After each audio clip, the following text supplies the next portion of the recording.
Analyse des trous noirs, nouvelle conception du temps. Des vedettes de la physique d'aujourd'hui nous livrent leurs visions et leurs dernières recherches.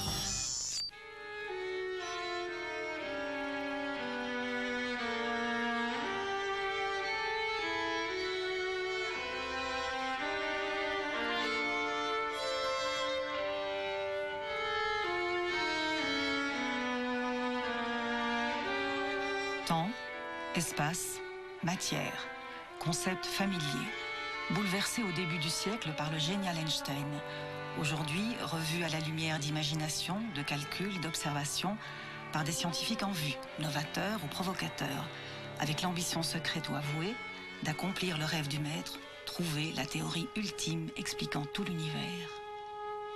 Un rêve que poursuit une nouvelle figure mythique de la science, une légende vivante, Stephen Hawking, successeur de Newton à la chaire de mathématiques à Cambridge. Sa découverte la plus étonnante, les trous noirs ne sont pas complètement noirs. Rayonnement et particules peuvent s'en échapper. L'univers n'est pas un mystère, il est régi par un ordre. Rencontre à Amsterdam, juin 1997. Symposium sur la gravitation, les trous noirs et les cordes. Conférencier invité, Stephen Hawking.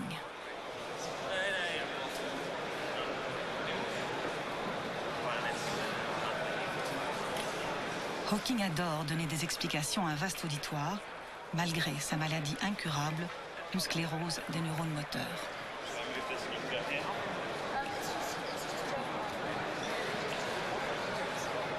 Grâce à son ordinateur, par une pression du doigt, il choisit ses mots, il écrit son texte et le communique par un synthétiseur vocal dont il regrette l'accent américain, mais c'est sa voix, il la reconnaît. Extrait de sa conférence.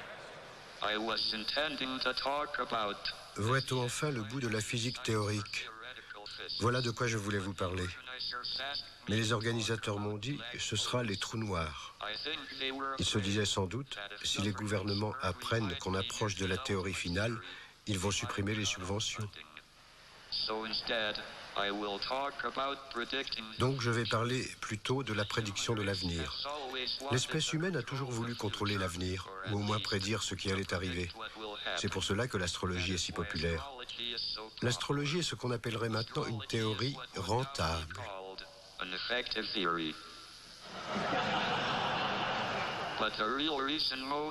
Mais si la majorité des scientifiques ne croient pas à l'astrologie, ce n'est pas pour une question de preuve, mais parce qu'elle ne cadre pas avec les théories que l'expérimentation a confirmées. Les preuves expérimentales de la théorie des cordes et ses effets, dont je vais parler, sont encore moins évidents que ceux de l'astrologie. Pourtant, nous y croyons, car ils sont cohérents avec les théories que nous avons expérimentées. Einstein n'a jamais cru aux trous noirs, et cette attitude était partagée pratiquement par l'ensemble de la vieille garde de la relativité généralisée. Je me souviens m'être rendu à un séminaire à Paris pour faire part de ma découverte selon laquelle la théorie quantique implique que les trous noirs ne sont pas complètement noirs. Mon séminaire tomba à plat. À cette époque, presque personne à Paris ne croyait aux trous noirs. Peut-être à cause de ce nom, trou noir, les Français le trouvaient obscène et refusaient de le prononcer. Comment détecte-t-on un trou noir si aucune lumière ne s'en échappe? Comme il exerce la même attraction que l'objet qui s'est effondré sur les objets environnants, on recherche la matière qui tourne autour de ces objets invisibles à très forte masse.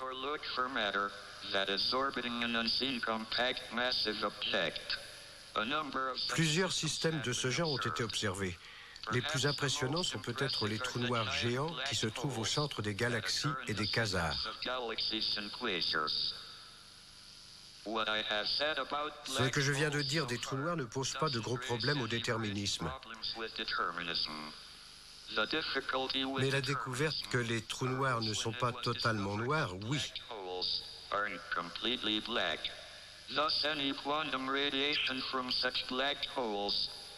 Tout rayonnement quantique issu de tels trous noirs serait totalement englouti par les 2,7 degrés qui subsistent du Big Bang. il serait possible de détecter les rayonnements venant des trous noirs beaucoup plus petits et plus chauds, mais ils ont l'air plutôt rares. C'est dommage. Si on en trouvait un, j'aurais le prix Nobel. If one were discovered, I would get a Nobel Prize.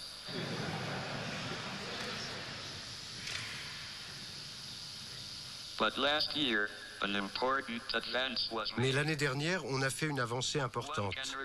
On peut considérer qu'un trou noir est constitué de plusieurs éléments appelés des P-brains. On peut décrire les P-brains comme des feuilles où l'on passe des 3 dimensions de l'espace à 7 autres dimensions supplémentaires que l'on ne peut déceler. Est-ce qu'une partie de la fonction d'onde se perd dans les trous noirs ou est-ce que toute l'information en ressort, comme le suggère le modèle des P-brains? C'est un des problèmes majeurs de la physique théorique d'aujourd'hui.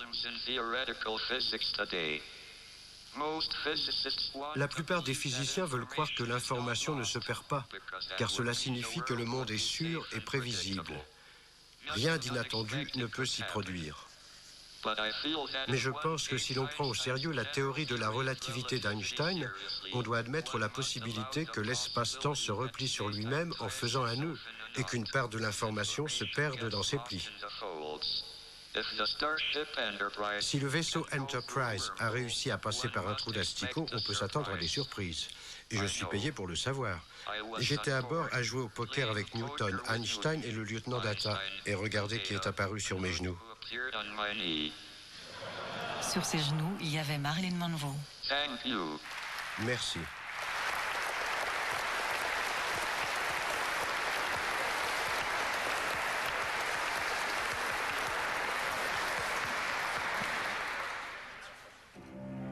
Deuxième rencontre autour d'une conception révolutionnaire de la matière, la théorie des cordes, avec son plus fameux représentant, Edward Witten, professeur à Princeton. Il redonne vigueur à la théorie née dans les années 60 en élaborant un cadre mathématique pour lequel il a reçu de nombreux prix, dont la prestigieuse médaille Fields, le Nobel des maths, et Brian Greene, le jeune et brillant ambassadeur de la théorie des cordes, diplômé de Harvard, Oxford et professeur à l'université de Columbia. La théorie des cordes est une révolution dans notre façon de penser la physique, car pour la première fois depuis un siècle, la théorie qui explique le fonctionnement de l'univers à grande échelle, la relativité généralisée, et celle qui explique son fonctionnement à l'échelle microscopique, la mécanique quantique, sont enfin compatibles. Auparavant, elles étaient totalement incompatibles. Mais si on remplace les particules constituées de points qui forment la matière par de petites boucles de cordes qui oscillent, on arrive à rendre cohérents ces deux piliers fondamentaux de la physique du XXe siècle. C'est une toute nouvelle manière de penser la matière, de penser l'espace et le temps, et ça révolutionne totalement notre compréhension du monde naturel. L'idée de la théorie des cordes, c'est qu'un électron ou une autre particule n'est pas qu'une particule faite d'un point, mais une petite boucle de cordes qui vibre. La corde peut vibrer de quantité de façons différentes, comme une corde de violon. Les différentes harmoniques d'une corde de violon donnent la richesse de la musique. Une corde de piano, une corde de violon ou un diapason sonnent différemment, même s'ils sont accordés sur la même note, car leurs différentes harmoniques sont excitées différemment.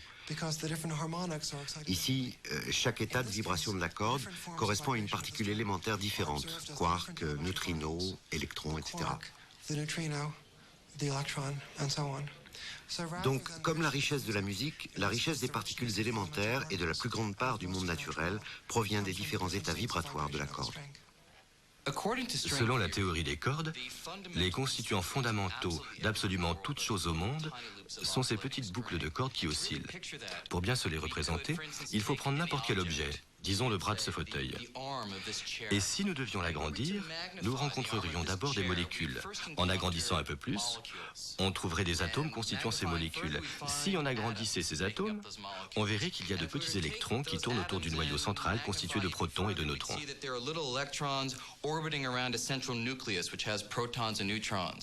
Mais ça ne s'arrête pas là.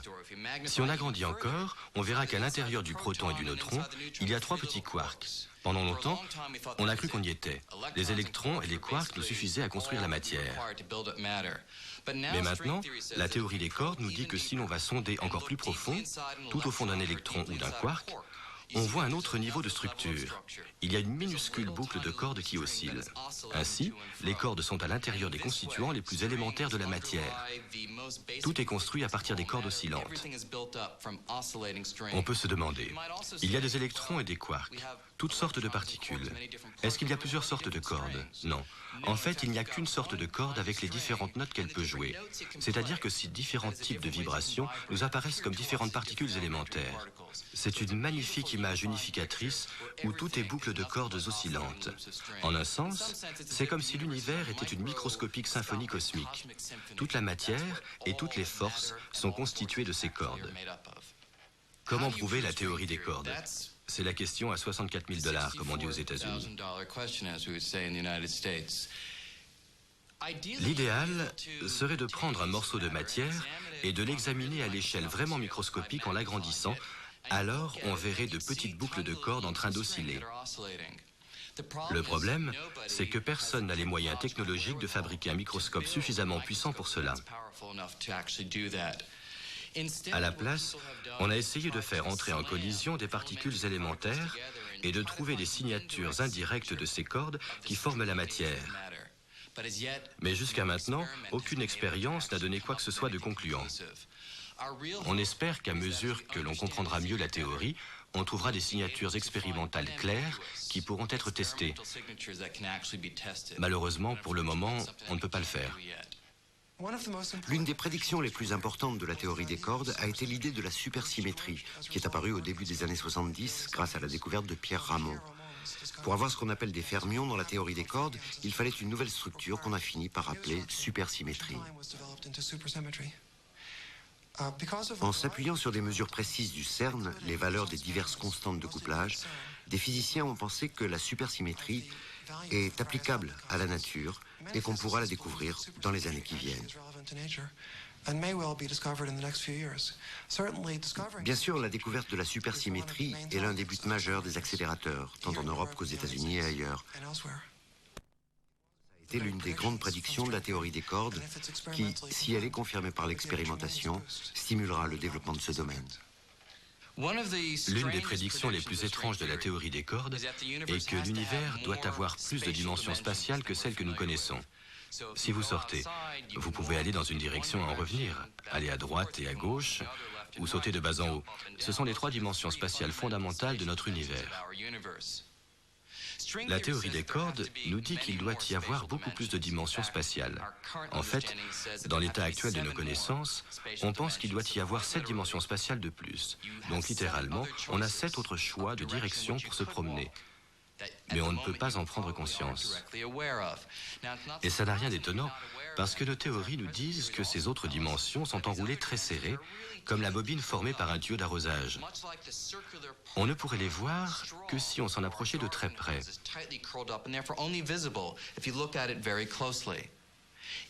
Si ces autres dimensions enroulées devaient s'agrandir, ce qui est concevable, elles deviendraient directement visibles, tout comme les trois dont j'ai parlé il y a un instant. Ainsi, nous passons d'un univers à 3 dimensions spatiales à un univers à 10 dimensions spatiales. Les dimensions spatiales que requiert la théorie des cordes sont du même ordre, sauf qu'aujourd'hui elles sont minuscules et enroulées. On ne peut pas les observer directement. En ce qui concerne cette théorie, ce qu'on connaît est bien moindre que ce qu'on ignore. Et la plupart des surprises sont encore à venir, bien que cette théorie soit une source de découvertes et de surprises depuis maintenant plus d'une génération. La plupart des physiciens qui travaillent sur la théorie des cordes ont la forte conviction qu'au plus profond de la nature, il doit y avoir une structure harmonieuse qui n'est pas qu'un patchwork de différentes théories.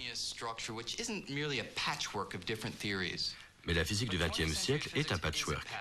La relativité générale et la mécanique quantique sont comme 2 pièces accolées l'une à l'autre, mais au point de contact, ça ne marche pas vraiment. Ceux d'entre nous qui croient qu'en son fond la nature doit être harmonieuse et toute d'une pièce, désirent ardemment comprendre comment lisser ce raccord, comment faire de ce patchwork une magnifique tapisserie. C'est ce qui nous pousse en avant, nous fait passer une vie entière à étudier une théorie que nous n'aurons peut-être pas la possibilité technologique de mettre à l'épreuve. La théorie a été découverte plus ou moins par accident, au cours d'études sur un autre problème, à la fin des années 60. On a dit, avec raison je pense, que la théorie des cordes est un élément de la physique du XXIe siècle, tombé par hasard dans le XXe siècle. Elle est arrivée trop tôt, avant que les physiciens aient les outils et les concepts qui leur auraient permis de l'étudier de manière naturelle et systématique. Alors, on a dû faire avec ce qu'on avait. Il nous a fallu résoudre pas mal d'énigmes pour ôter quelques couches au mystère. Mais le XXIe siècle arrive, et dans quelques années, nous serons dans le bon siècle, celui où nous aurions dû trouver cette théorie des cordes. Il sera alors temps de la comprendre. Troisième rencontre autour du temps. Une question qui sans cesse a fasciné et orienté les recherches d'Ilya Prigogine, prix Nobel de chimie, professeur à l'Université libre de Bruxelles et d'Austin. Les titres de 2 de ses livres, Entre le temps et l'éternité et La fin des certitudes, témoignent de l'ampleur de ses réflexions. Ma conception du Big Bang résulte de ma conception du rôle du temps. Le temps précède l'existence, en ce sens que avant le Big Bang, il y avait un pré-univers. Ce pré-univers, ce vide quantique, est déjà un milieu très complexe, soumis à des fluctuations. Donc on peut s'imaginer que c'est à la suite de ces fluctuations, et je ne suis pas le seul, bien entendu, à penser à cela, que l'univers se crée. Donc l'univers la création de l'univers serait essentiellement un phénomène irréversible.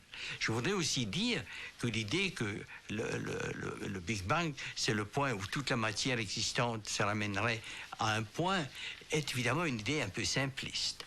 C'est une idée correcte dans la théorie classique du Big Bang. Mais dans la théorie quantique, il y a création de matière. Donc, dans les premiers moments, la matière se crée. Si vous pouviez retourner, et ce n'est pas aussi simple, vous n'arriverez pas à un point de densité infinie. Et donc, les phénomènes quantiques changent très fortement notre image du début de l'univers. Il y a une période de création. Alors, que signifie cette création? Eh bien, cette création a un aspect énergétique et un aspect anthropique. Comme je suis thermodynamicien, c'est dans ces termes-là que je m'exprime.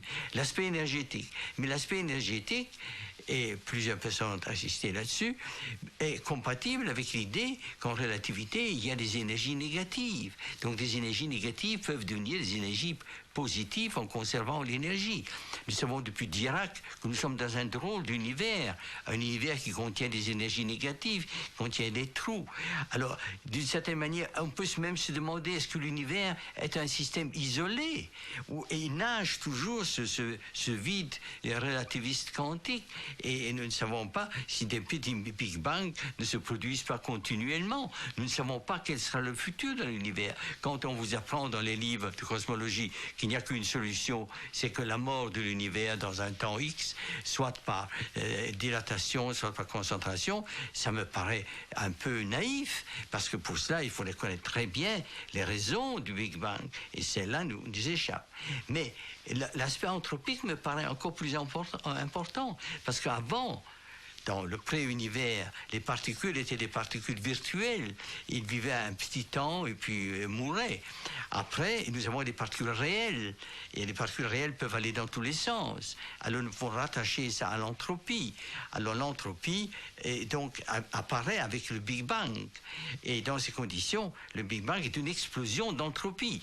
Et curieusement, il ne faut pas se méprendre sur l'aspect un peu métaphorique. Je dirais, le Big Bang, c'est la création de la liberté. Le Big Bang est la création de la liberté de la matière de s'organiser, de s'auto-organiser et donner lieu à des galaxies, à la vie, à nous-mêmes, et ainsi de suite. Il n'y aurait pas d'organisation possible dans un univers de particules virtuelles. Donc, le Big Bang est la condition même de l'existence de l'organisation de l'univers. C'est pour ça que je dis le Big Bang, c'est l'explosion de la liberté. Je pars du point de vue que l'homme a beaucoup d'expériences. La science doit nous donner un compte-rendu de ces expériences en les exprimant par des lois. Mais que signifient ces lois?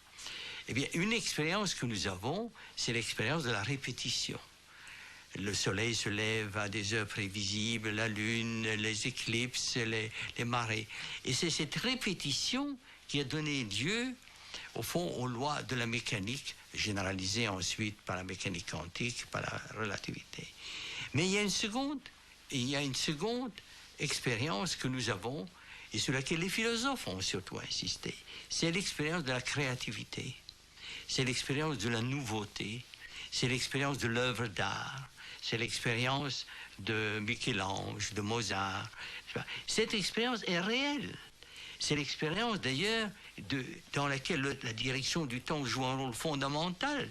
Parce que si nous avons cet entretien, il y a un élément nouveau. Enfin, nous espérons que l'auditeur qui aura regardé cette émission, eh bien, on gardera un petit souvenir, bon ou mauvais. Mais de toute manière, qu'il y a un élément nouveau qui s'est ajouté.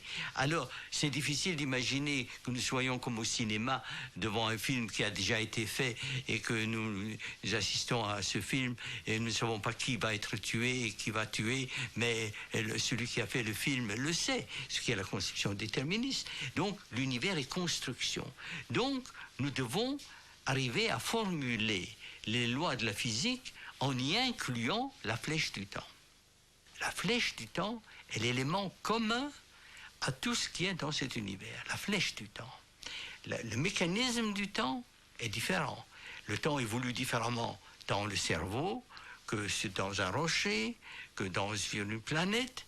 Donc, il ne faut pas confondre le mécanisme d'évolution avec la direction du temps. Mais le rocher vieillit dans la même direction de temps que nous vieillissons, et nous vieillissons tous dans la même direction.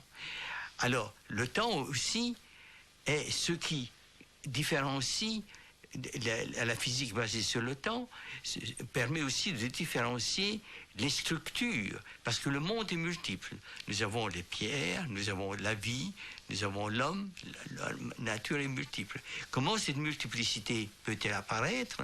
Mais il semble bien que ce soit par des fluctuations dont certaines croissent et d'autres décroissent. Je dirais qu'au fond, nous arrivons à une autre conception de loi de la nature. La loi de la nature n'est plus associée à des certitudes, mais à des possibilités. Et l'avenir est ouvert, l'avenir se construit. Le chimiste qui crée de nouvelles molécules participe à la construction, modestement, mais participe à la construction de l'univers. Nous participons. Et c'est là une conception de la réalité que je crois qu'Einstein aurait peut-être accepté.